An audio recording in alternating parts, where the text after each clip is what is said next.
comes another one. Michael Schumacher wins the 2002 Australian Grand Prix. Michael Schumacher wins the Brazilian Grand Prix. Michael Schumacher wins yet again. Here comes another one. Michael Schumacher claims Ferrari's 150th Grand Prix victory. He's a 5 times World Formula One champion. Michael Schumacher and Ferrari, big winners, occasionally champagne Charlies, entering a new season that follows a winter of massive change. Hello there. It's all systems go in Australia next weekend as Formula One gets to grip with a new set of regulations, all imposed since the last Grand Prix in Japan back in October. Now, if you're not sure what's happened, you will find out right here over the next hour. Martin Brundle is with me. Well, Martin, F1 2003, virtually a whole new ball game. Yeah, it's a wild time in Formula One at the moment. Never have there been so many changes so quickly. Some of them are good. I'm very happy about the new qualifying single lap effort on Friday afternoon and Saturday afternoon. That's going to be very exciting. Some things I'm not so pleased about. The fans are going to see less track action over a Grand Prix weekend, particularly as there's no warm-up on the Sunday morning of the Grand Prix, so they won't see or hear a Grand Prix car until 2 o'clock in the afternoon. The teams have far less time to work on the cars, and surely that is going to have an impact on safety and reliability. The FIA have forced these changes through quite quickly, and they've had a few U-turns and they've diluted them a bit. There is some confusion out there, but there's one thing for sure, Jim. Melbourne is going to be very fascinating. Right, we're going to get in the views as well of David Richards, the team boss at British American Racing, of David Coulthard, Britain's top driver, Mike Gascoigne, Renault's technical director, and Alan McNish, and Alan with a vital testing role at Renault as well. Welcome to you all. Well, Jenson Button has swapped Renault for BAR. We explore his relationship with his new teammate, Jacques Villeneuve. We welcome Ralph Firman to the grid. The farmer's boy from Norfolk will be ploughing F1 furrows for Jordan. Justin Wilson makes it 4 British drivers this season. Minardi have found room for him. And we've been winter testing with the big 3, with Ferrari, with Williams, and with McLaren. But we start with those new regulations. The overall aims are to cut costs and improve the show. Max Mosley, the president of the FIA, the governing body, is absolutely convinced these changes had to happen. Well, it was clearly necessary to do something. A lot of the racing had become very boring, and also the way in which the cars are being operated was putting too much emphasis on the machine and not enough on the man. And something needed to be done, and we tried to get the teams to agree to various changes. Then we let them sit down on their own, talk about changes. Nothing came out of that, so in the end we felt we had to act. So explain to us the changes in testing, in particular the Friday sessions around a Grand Prix. Private testing is massively expensive. They run a parallel team, so we wanted to give the smaller teams the opportunity to go testing without running a parallel team. Obviously, the time is more restricted, but they have the advantage that they're testing on the circuit where they're going to race, which in almost every other case, the teams of the full test programs can't do. It's interesting to see whether it works. You've changed the qualifying hour. Just tell us about that. Well, that's going to be quite interesting, because in essence what's happening is on Friday there is a qualifying session for the first time for many years. It's a single lap qualifying, so they got 1 lap to get the job done. The person who's leading the championship has to go out first. When everything being equal, the track will be at its slowest, and the person at the back of the championship goes out last.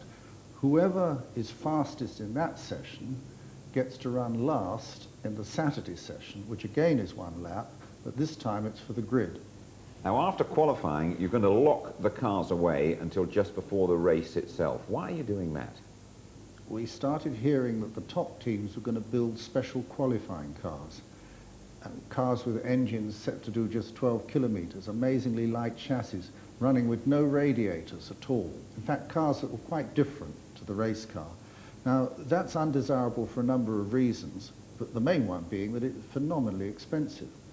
We looked into how we could best stop that. The team suggested stopping them, changing the engines and 1 or 2 major components, but that we realized quite quickly wouldn't go far enough. So in the end, we exercised our right, or we are going to exercise our right, to put them in Parc Fermé. So the car that finishes qualifying has got to be the same car in all respects as the car that starts the race.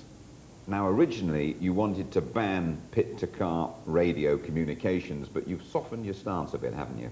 There were two things we wanted to do. We wanted to stop all the telemetry, these huge aerials you see in the paddock, where they were sending technical data out to the computers on the car and getting technical data back. And we also, at the same time, said, well, we want to stop the radio. The main reason for stopping the radio, talking with the driver, was with a digital radio, it's possible to conceal a signal and to do things that we didn't want done with the telemetry. In the end, they said, well, look, can we keep the radio if we can make it stand alone so that it is impossible to send signals into the car's computer via the... And we said, well, that's perfectly reasonable. We don't actually mind them talking to the driver. It's fixing the car while it's running we don't like. Now, traction and launch control will be there in Melbourne, but it disappears for the British Grand Prix at Silverstone. Why has that happened? To have the technology for knowing what's going on inside the engine perfected was going to take a certain amount of time, and therefore we gave a delay until Silverstone. We want, when we do impose the ban, everybody to know there's just no question, there is no traction control. And with all those backups, then I think we'll have it. Now, you've altered the point scoring as well for every Grand Prix. What's your thinking behind that?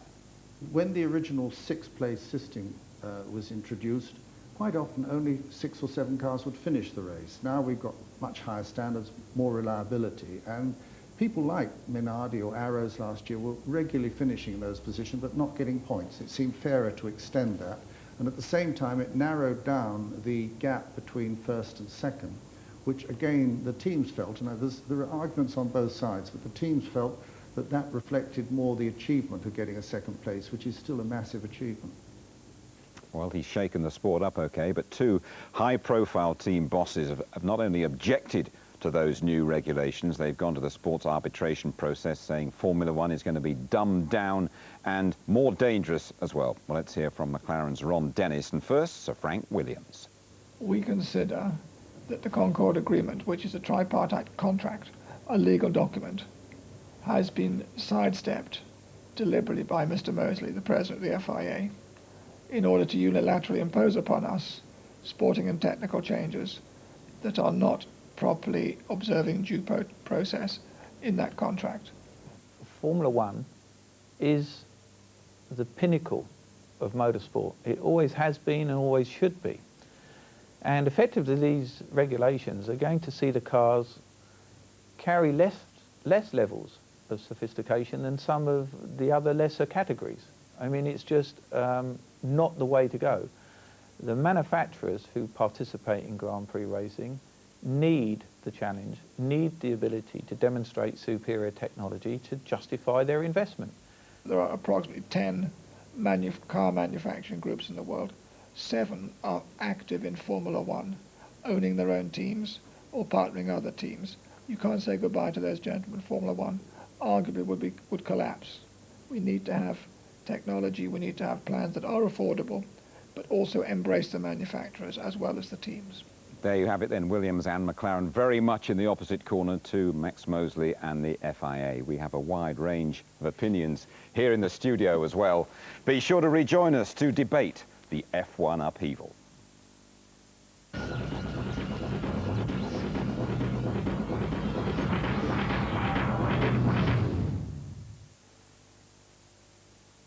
Here we are then looking ahead to the new Formula One season. We've heard about the new rules and the opposition as well from Williams and McLaren. Let me just remind you of the main changes for 2003. So testing restrictions, 2 qualifying sessions, one-hit wonders really those, reduced engineering access to the cars, they're locked away between qualifying and the race itself. You've got to start the race with the same amount of fuel in your car as you had in qualifying. That'll be tricky. Changes to communications between the car and the pits. Electronic aids to be phased out. No launch control at Silverstone this year, and changes to the scoring system as well. So then, Martin, improvements or a step back in time? What do you think? I think generally improvements. I think everybody agrees that there needed to be some change. Technology and showbiz has got a bit out of kilter, I think, and the fans can't get their juices flowing, thinking about 50 software engineers halfway around the world doing a good job. But it's going to change the way Grand Prix teams go racing, and I'm fascinated, I think, to hear what the panel think, how it affects their particular discipline within the sport. David Richards, Max Mosley said he had to do it because you, the team bosses, couldn't sort it out yourselves.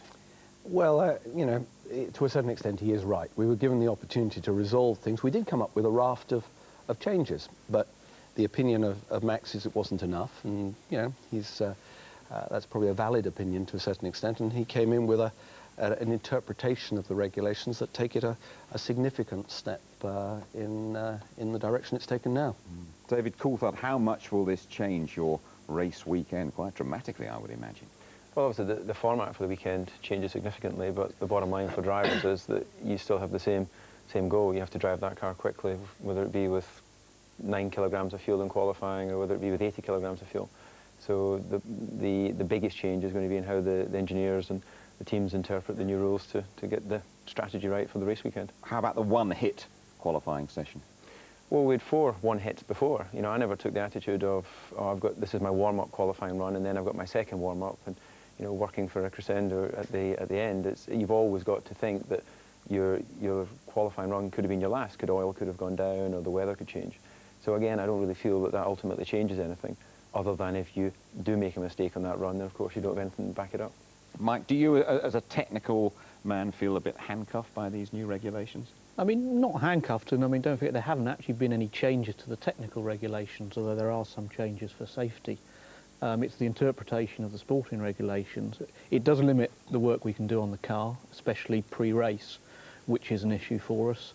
But also as a team, we have to make strategy decisions much, much earlier, and that's going to be something that's very, very interesting. But you had to work sometimes throughout the night before a Grand Prix. You're not going to be able to do that now. No, I mean, we can't work on the cars for the same. I'm sure the mechanics will appreciate that, but against that, I think we'll be sitting up late into the night deciding on the strategy that we've actually already committed to, whether we've got it right and what we can do about it. And Alan, your Friday testing role is going to be absolutely crucial, isn't it? Well, it certainly is from a few points of view. One, that we do have restricted testing through the year, and so therefore we have to get everything 100% right on Friday morning to make sure that the decision by Renault to do that works. And so it's going to be very exciting in the first few races to make sure we do get it right. I think Ron Dennis called you track cleaners, didn't he, on a Friday? Well, hopefully we're going to be track cleaning in front of them on the Sunday. That's the intention. Mike, you've got a very concentrated period of time you're now allowed to work on the cars. Surely if it's a cost-saving basis, you're going to have to take more people now that can really focus in those 2.5 hours to do all the work you would have done in the 18 hours before that in a normal Grand Prix circumstances. Is that not going to affect safety? And also we've seen so many cars break down on the way to the grid or in the warm-up that they're not going to have that opportunity to test the cars out now, so reliability will play a key issue too.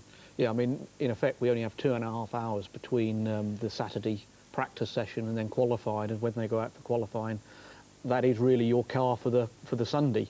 And as you say, we do see cars breaking. There are problems, and what we don't want is grids that aren't full of cars. It's a problem because for teams that have the money, you will take more people and be able to do more things. I mean, David would be an expert on cars that you can change gearboxes in 5 minutes, as you do in rally, and we want to ensure we don't end up going down that route. DC, how do you feel from a safety point of view? Do you think your guys are going to have less chance to be sure you've got the strongest possible car? Well, we've seen in the past a car that's been well prepared and then put to bed for the night. You come in the morning and you have a fluid leak that's come from you're not quite sure where. So I don't see how, just because we changed the actual running that we're allowed to do, that those faults are going to disappear. So I think inevitably you're going to see grids with cars missing from that slot because something's gone wrong overnight. And although that may be difficult for the public to understand, how could a Grand Prix car develop a problem overnight? It's just that they are specifically designed to do 65 Grand Prix racing laps and not much more, so you don't carry any excess that you would have in your normal road car.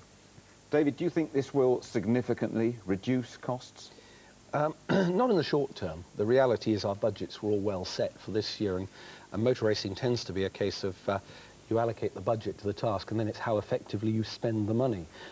Further down the line, I think it can do, and I think that's the critical issue for some of the smaller teams, that 2 or 3 years out, we can still have teams surviving on modest budgets, and we don't have this continual escalation and this sort of complete divide between the haves and the have-nots. And is it dumbing down the sport? Is it making it more dangerous? Not, well, I don't think so personally. We all talk about change and we adapt to change very quickly. I bet you we're sitting in this very studio a year from now saying how great it all was, and we've forgotten all the problems that we faced in the short term. I remember when the fueling was brought in, when refueling was brought in, everyone said this completely changes the face of Grand Prix racing. But I bet you if you ask your audience out there, they think that changed it for the positive, actually. Well, Alan, it is all about the audience out there and is about their enjoyment. And last year, the product wasn't good enough. Do you think this will significantly improve the product? I think it won't necessarily change the winners and losers. But what I think will happen is that there's going to be the oddball situation, especially with this qualifying, one-lap qualifying on Sunday, that you have got maybe one of the top runners not getting it quite right with the strategy and starting off maybe 8th, 10th on the grid and having to fight their way through. And that's the area that's going to create the excitement, the overtaking, because at the end of the day, that's what we love. And if we love it, that's what the fans love. What about this new T-car regulation? It seems that fundamentally you don't have a spare car through the weekend, unless in very specific circumstances that are a little bit murky to understand. David, will that change the way you drive your car? No, it won't change at all the way I drive my car, because you have to be getting 100% from the vehicle at all times.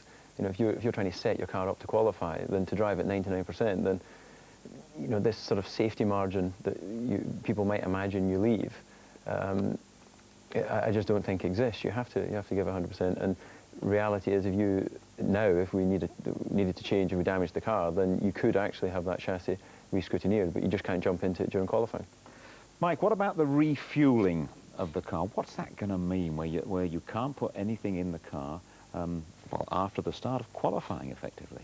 Well, obviously last year we used to qualify with the minimum fuel in the car that you could get away with to do the one-time lap.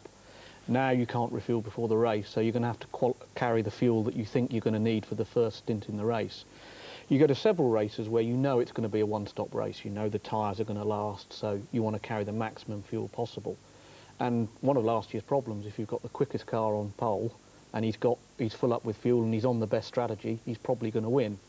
Now you may well have the situation where someone's chosen to, say, do 2 or 3 stops, will qualify significantly quicker. It's the question of whether that strategy is going to work.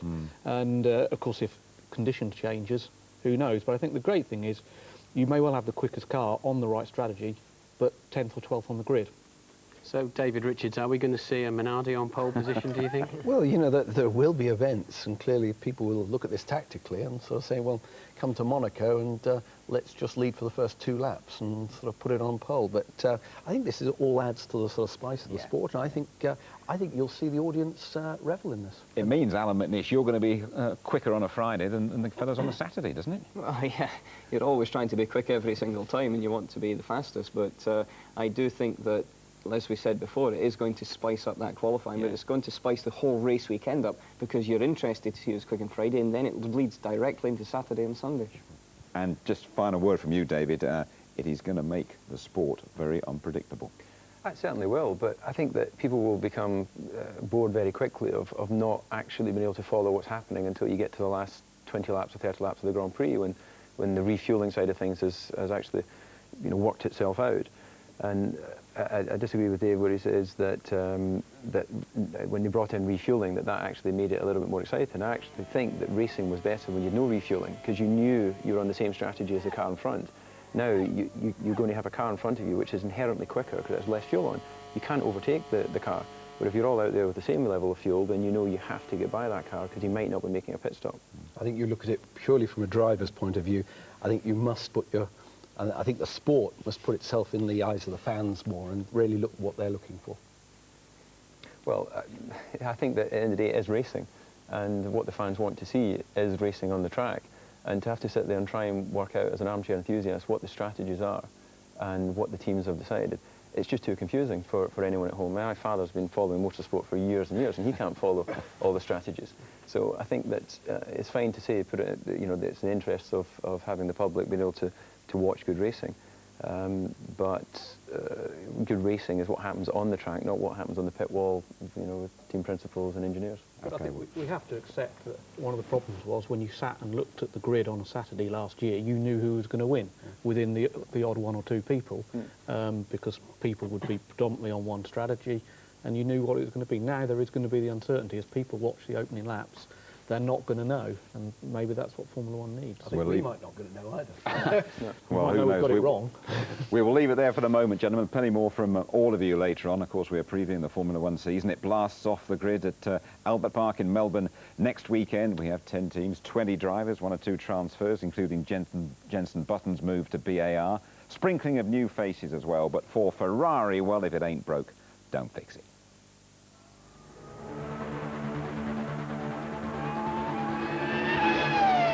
Champion team and favourite to stay that way, Ferrari had better buy a new trophy cabinet. It's another season with their most successful lineup ever, Michael Schumacher and wingman Rubens Barrichello. Williams BMW want much more than their solitary win in Malaysia last year, and they lead the chasing pack. Chasing each other, a Colombian bad boy, Juan Pablo Montoya, and proven race winner, Ralf Schumacher.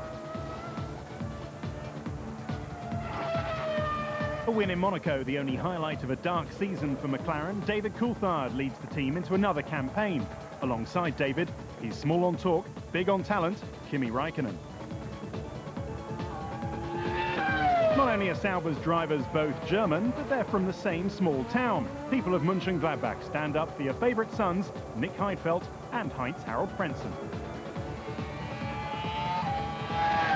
Renault are next, a French team based in England with a Spaniard and an Italian for drivers. Jarno Trulli partners Fernando Alonso, who graduates from the Renault test team.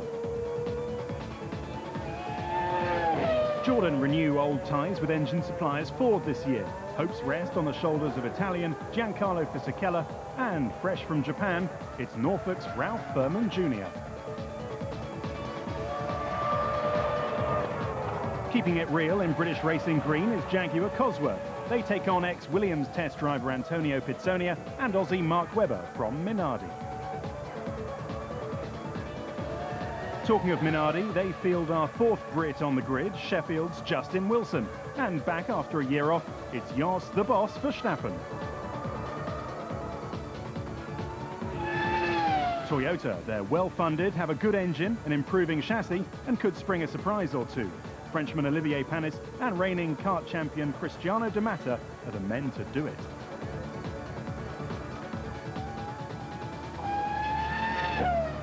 And finally, BAR Honda. There's an air of creative tension between drivers Jacques Villeneuve, who's been there since day one, and new boy Jenson Button. This should be one to watch. There's a strong sense of optimism at BAR this year. The new car is a massive improvement over last year's, and although it's been fragile in testing, the speed is clearly there.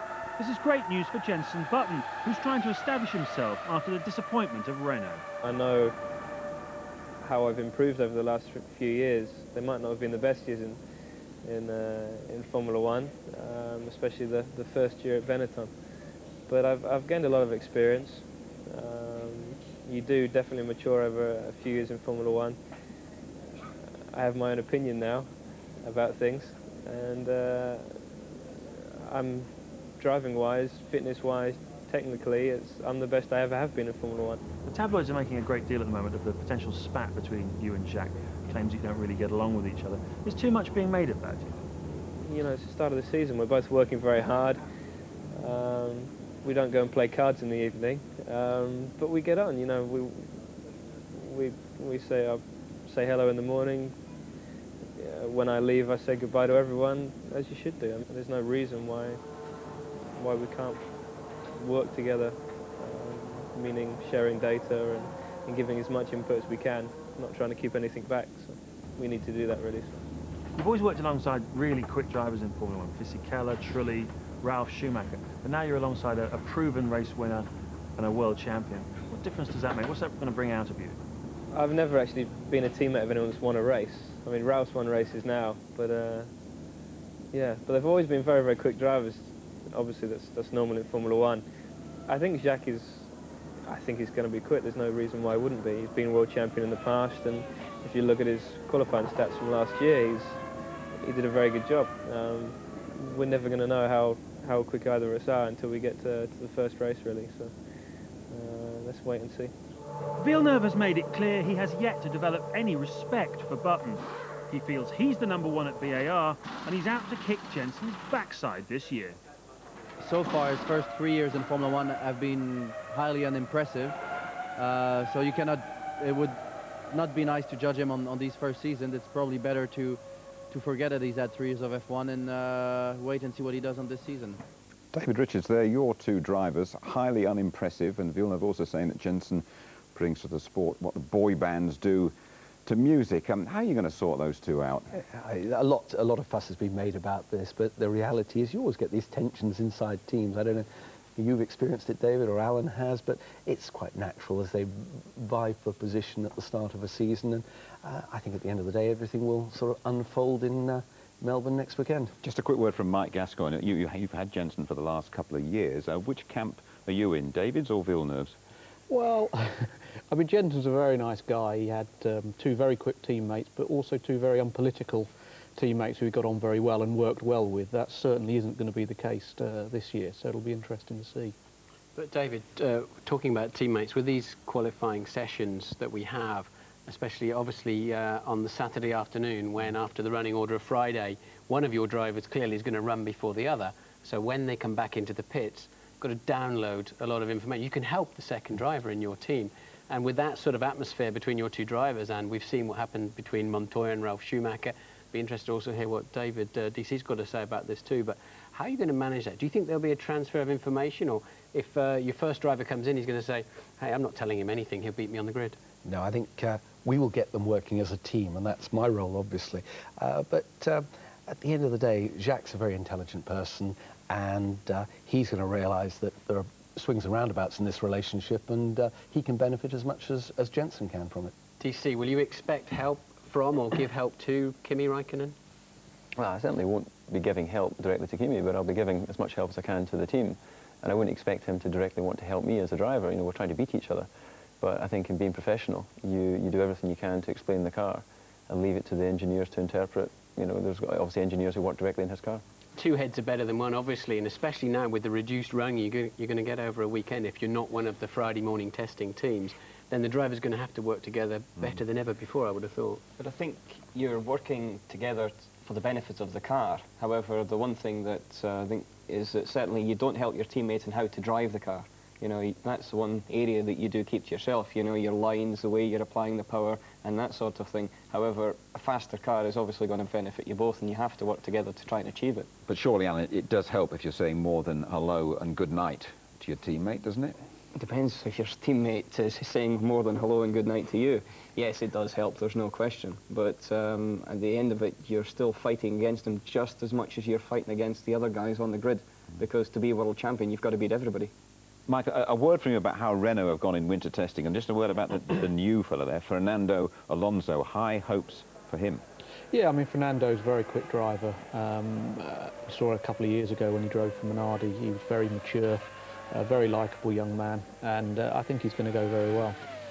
OK, then, so there we have it then. Jensen Button, he's only 23 and he prepares for his 4th season. Ralf Firman, well, he gets his chance at the ripe old age of 27. Firman, a new name on the Formula 1 pages, and there's no going back for him now.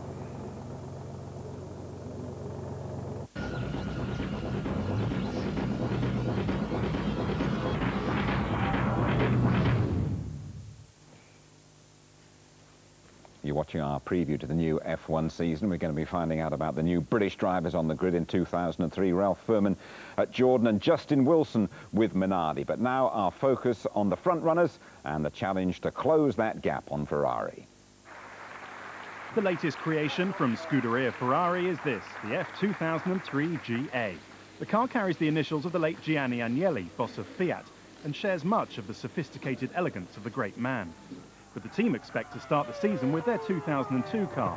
It's certainly quick, but can Ferrari be sure that it will have the beating of the McLaren or the new Williams? We made some more develops in all the respects. I mean, we have tires, we have electronics, we have engine. We have a little bit of everything, but the car in general, I mean, from the outside, it looks exactly the same. The new rules will advantage teams with drivable, reliable cars.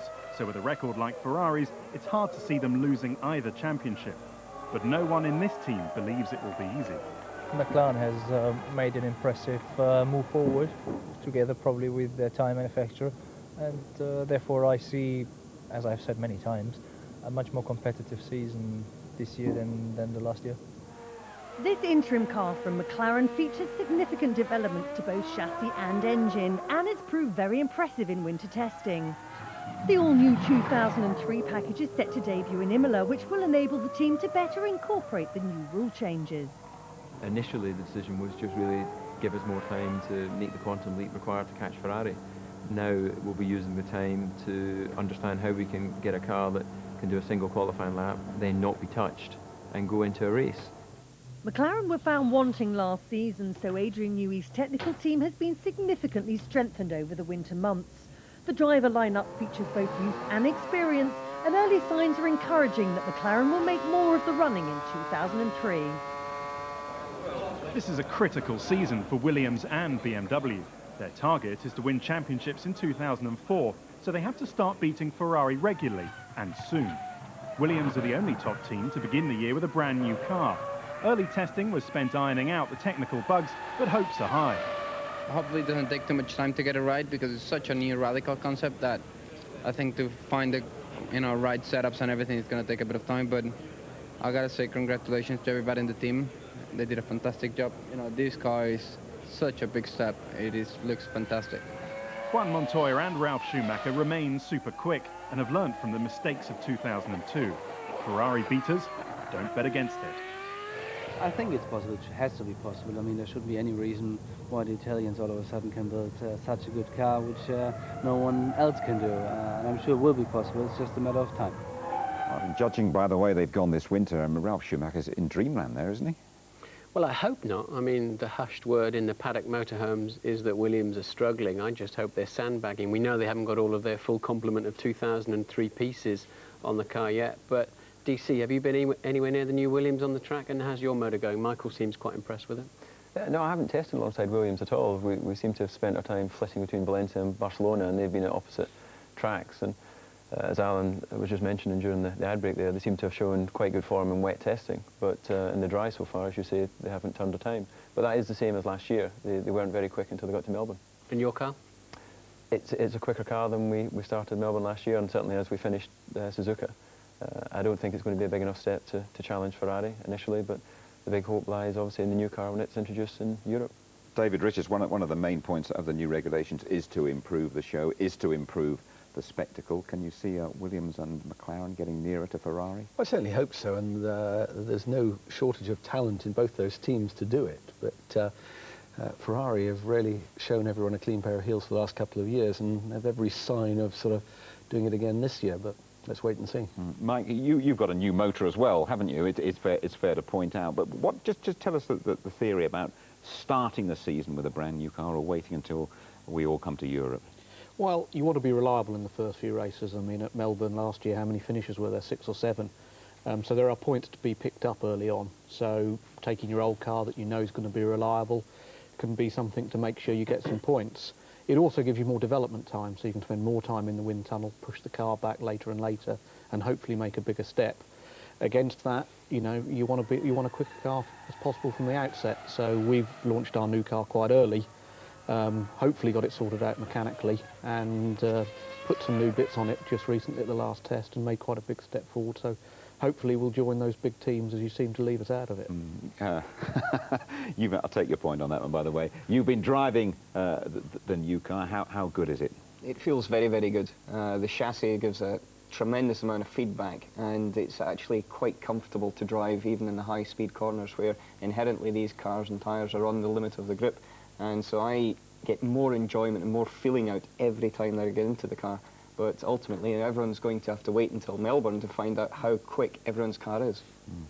Mike, presumably now we can hear everybody's radio. They have to be unscrambled. You'll be able to hear in the pits if other teams are struggling and a lot more detail, or do you think they'll now have to speak in secret code?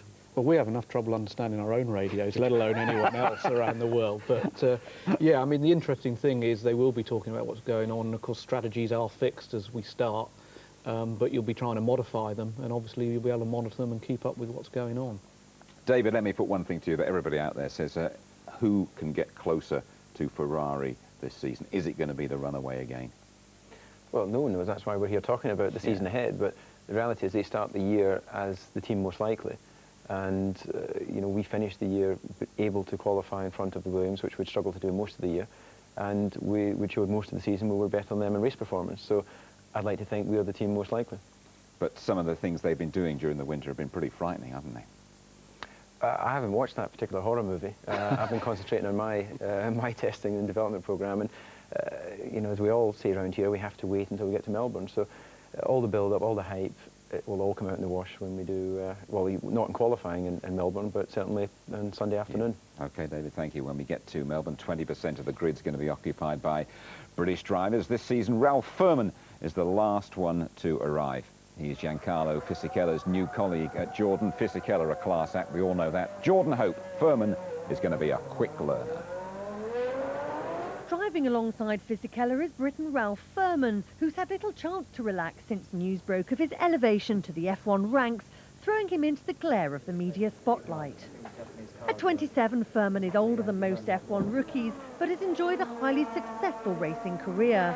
6 years in Japan led to the Formula Nippon title last season, and like many before him, Firman hopes his Far East experience will lead to more success at the top level.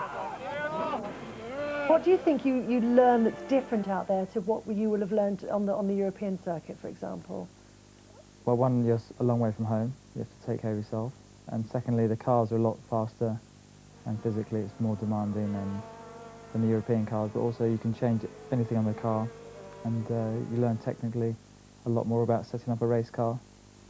And also you work very closely with Bridgestone. Where I see Ralph being a big advantage to Jordan, that he comes with the experience. We don't have to, if you like, start coaching him in that. He is already at a very high level. It's perfect.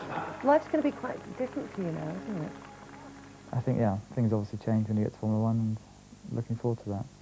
I'm not quite sure how they're going to change, but everyone says it's obviously a very different world. It's all a far cry from the days when he used to have to ask for time off from school to go karting. It's fair to say motorsport runs in the family. Mother Angela and father Ralph Firman Sr. are the brains behind racing car manufacturer Van Diemen.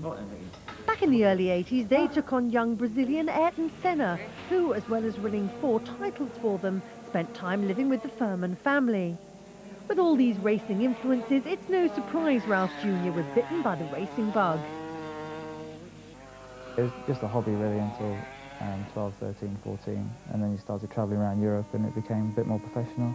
Did you win from the start? Yeah, I always won races, and that's why I think my parents supported me so much. If I wasn't winning, then I'd be doing something else, probably driving tractors on a farm in Norfolk. And that's no joke either. He's very much at home, even on slower machinery. But make no mistake, Firman's focused and EJ expects. He's a pretty astute character. You cannot possibly achieve those kind of levels of success unless you're superbly talented. I have a promise for your viewers. I think he will be a big, big surprise. Well, let's hope so. Alan, you were in the same position as Ralph last year. Not driving tractors, I'm not talking about. But how tough is that jump into F1? It's very tough for many reasons. One, you're going to circuits that you maybe haven't driven on before. Now with the restricted time on the track, he's going to have to learn very quickly. And everything you do from the start of the season to the end of the season is analysed by so many people, like panels like us around about the world. And you have to perform at the top level all the time, as well as learning. And he's got a difficult task ahead of him, but Ralph does know how to drive. Martin, Norfolk had any other drivers, have they? Yeah, you can't beat a good old Norfolk boy, you know, but he'll have to get some designer orange twine now to hold his trousers up. Now he's in Formula 1, but he deserves his slot, no doubt about it. He deserves a chance in a Grand Prix car, but however hard he thinks it's going to be much harder than that. Do you agree with what Eddie Jordan said there, that he will be a surprise packet this season? I think we have to wait and see. I mean, he's been out in Japan and we haven't seen so much of Ralph. He won a tough championship, but, you know, the step up to Formula 1 is so big, as Alan found out, as we all found out when we first got there, that, you know, it's too early to say, it really is. David, can you remember when you first moved into F1, that one big thing that hit you was totally different? Not really in driving the cars, because I've been testing for Williams for 2 years before that, but the biggest thing that was different actually was that a few weeks before, people in the team were telling me what to do, and then you turn up as a Grand Prix driver and then they ask you, would you mind doing it, because they're so used to drivers being prima donnas and conditioned to not, you know, their first answer being no.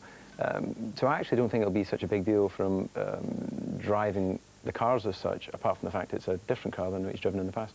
The ITV F1 website has been full of emails for this show, and we have one for you as well, David. It says, will you miss the Grand Prix at Spa this year, and do you think the Belgian Grand Prix will ever come back?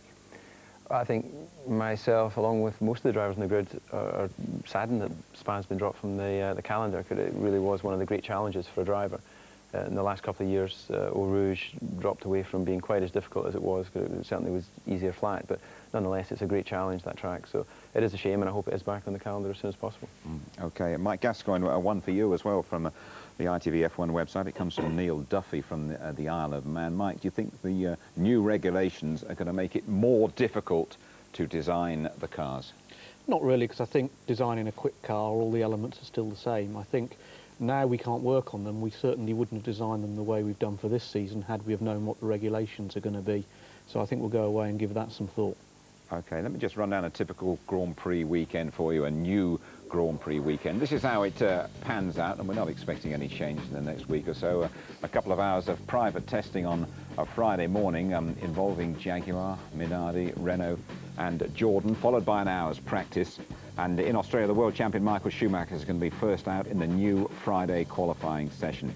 Saturday, well, that is pretty much unchanged, except for an extra warm-up before qualifying, and very significantly, no warm-up at all on race day before the Grand Prix itself.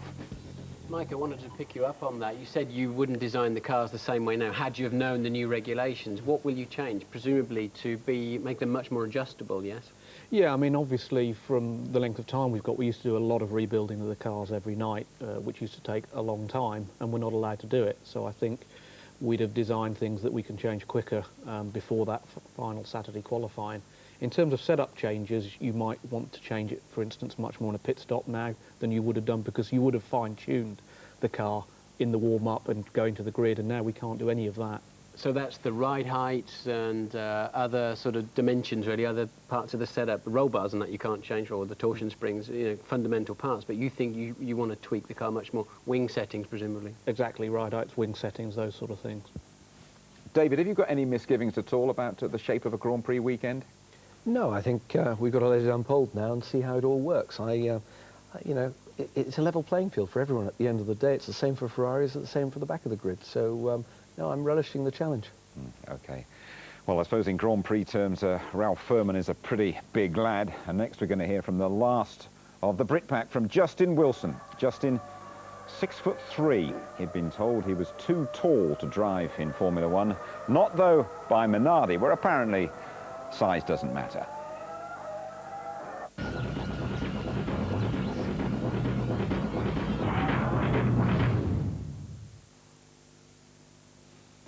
So then we've heard Eddie Jordan saying his new driver Ralph Firman will be a surprise packet this season. What, though, can we expect from the other British newcomer, Justin Wilson at Minardi?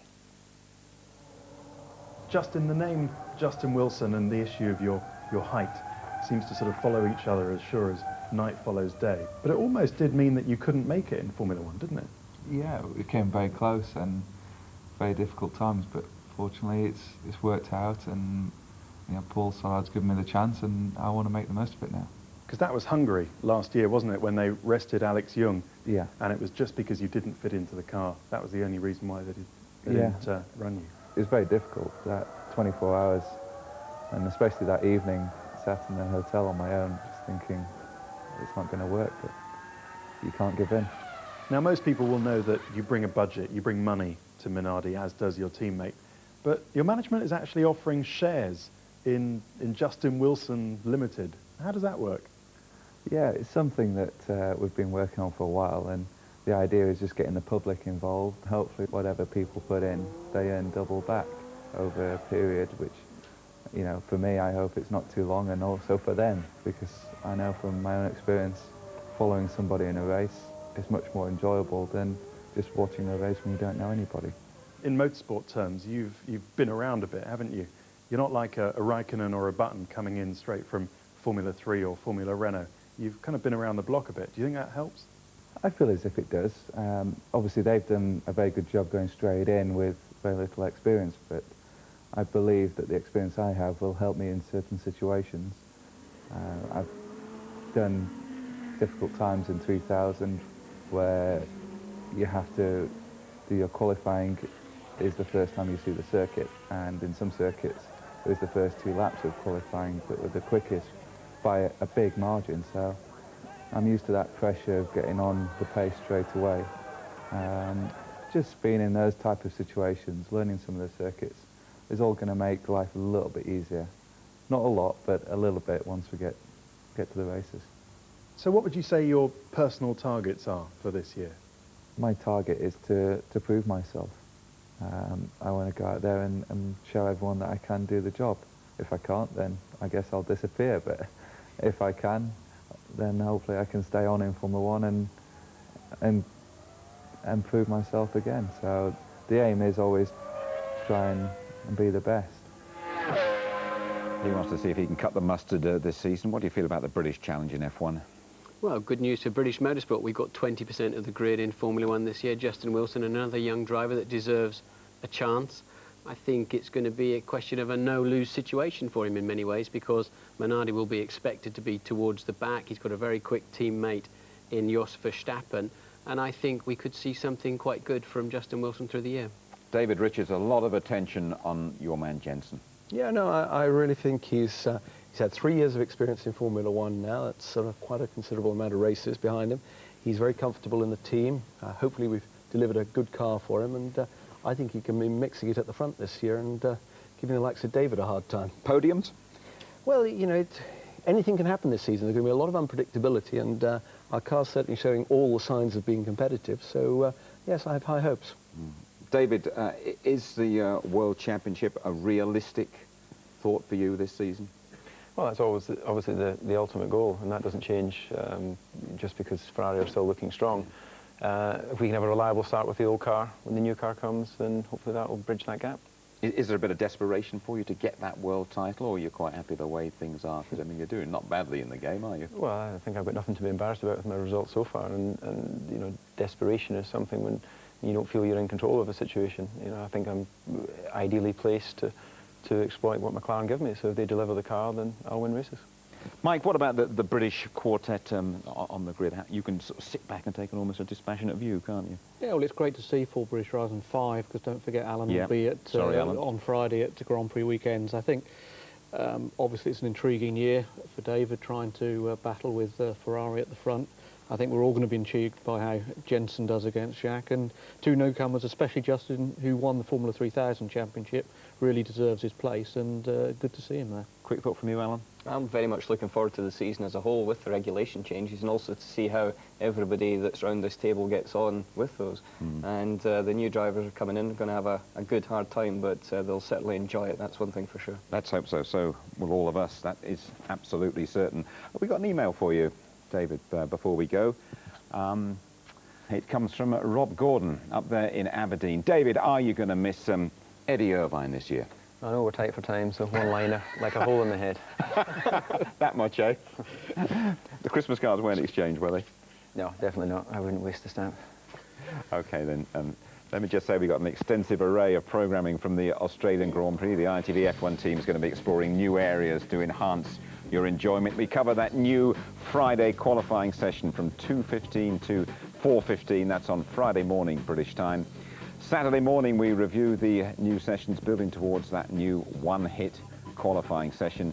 And you can see the qualifying rerun at 2 o'clock on Saturday afternoon. And on race day itself, we'll be all over Albert Park. We have an hour's build-up to the Australian Grand Prix from just before 2 o'clock on the Sunday morning. A rerun of the Grand Prix from 1:30 Sunday lunchtime, and highlights just after midnight. Listen, thanks very much to you all, to Martin Brundle, to David Richards, David Coulthard, Mike Gascoigne and Alan McNish. Thanks to you all for taking part in this show, and I hope you all have a very successful Grand Prix season. Well, really, Formula 1 in the winter has taken a very close look at itself and gone for a major overhaul. We hope those changes work out. Of course, none of us round this table know for sure. We will have a much better idea, though, when your normal ITV F1 service resumes in Australia next weekend. We look forward to talking to you all from Melbourne. In the meantime, thanks for watching. Bye-bye.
If you'd like to know more about Formula One, the website address sponsored by Toyota is itv.com/F1. You may like to know that the official guide for this season's Grand Prix is now available, priced £9.99.